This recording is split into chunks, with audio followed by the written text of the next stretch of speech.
Hey guys, this is JP and welcome back to my channel, Ballhawk Fantasy Football. Or maybe you're not a returner. This is a new channel and it has no subs.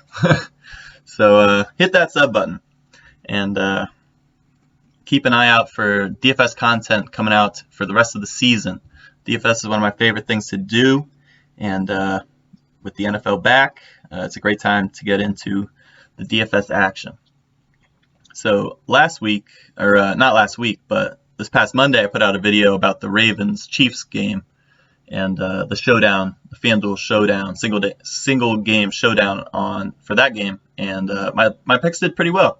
So I'm trying to continue that success into this video, where I am going to put forth my ideas for the Denver Broncos at the Jets game.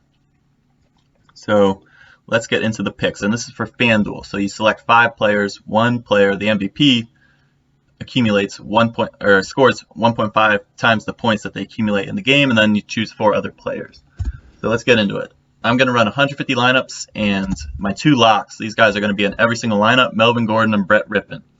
Rypien because I think the Broncos will either keep the game close or they will win, not necessarily decisively, but I think they can win in a somewhat convincing fashion. So Rypien could have already scored enough points before they start taking their foot off the gas pedal. And then Gordon, he gets a lot of volume, and he's a running back. So that's why I have those 2 guys. I don't think that needs too much explaining. Just the way I see this game unfolding, I see both those guys being in the optimal lineup, in my opinion. So then it gets a little tougher, but players 3 and 4, I'm going to choose 2 of these 7 players right here.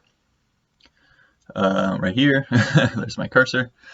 I think Judy will be in there, or could be in there. Fant could be in there. Tim Patrick could be in there. What I'm really saying is that I think that there's a high chance that a Broncos pass catcher will be on the optimal lineup.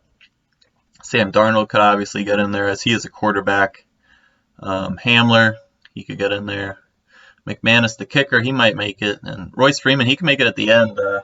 If Royce Freeman were to make the optimal lineup, one of the best 5 scoring players while staying under the salary cap, I think Freeman would make it in the end of the game, or he'll just get a touchdown in the middle of the game or at the beginning. Yeah. And then my 5th player is most likely a Jets wide receiver, but I could also see it be a tight end or a running back. But if I had to guess, I think it would be Jamison Crowder or Braxton Berrios cracking the optimal lineup, because you need a Jets player and a Broncos player in every lineup. You need at least 1 player from each team. If I had to guess, it would be either Crowder or Berrios. But obviously you never know. So that's why I've run 150 lineups. It's a lot of fun trying to cover every angle that you think could happen. Obviously, with just 150 lineups, you can't cover every single angle. You can't cycle every player in the MVP slot and all the other players and all the flex spots. Way too many combinations. But it's a lot of fun using your 150 lineups to try and cover what you think could happen. NFL, there's a lot of variance in the games, but some parts of it are predictable. And yeah.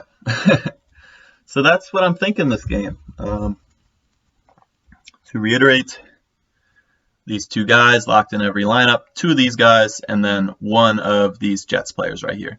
And then these are my MVP selections. I will be using only these 5 players in the MVP slot. Mostly Gordon and Rypien, with a little bit of Judy, a little bit of Crowder, and a little bit of Berrios sprinkled in there. So that's what I'm thinking for this game. It's not 2 teams that are gonna, make a playoff run or anything like that. Most likely, it's not the Ravens or the Chiefs, is what I'm saying. But it could be a good game, and I'm looking forward to it, partly because of this DFS that we have. So, although this game is not as enticing as the Ravens-Chiefs game, it still should be a good time to watch, as I love watching football. And yeah, DFS makes it fun, or even more fun than it already is, as football, in my opinion, is the most fun sport to watch. So, yeah. Alright guys, thanks for checking out the video. If you did, hit that subscribe button if you want some more DFS content for the rest of the season.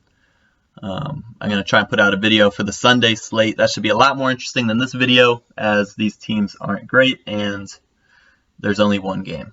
But showdowns are fun, and this one should be no different in my opinion. So have a good night, guys, and I will talk to you guys later.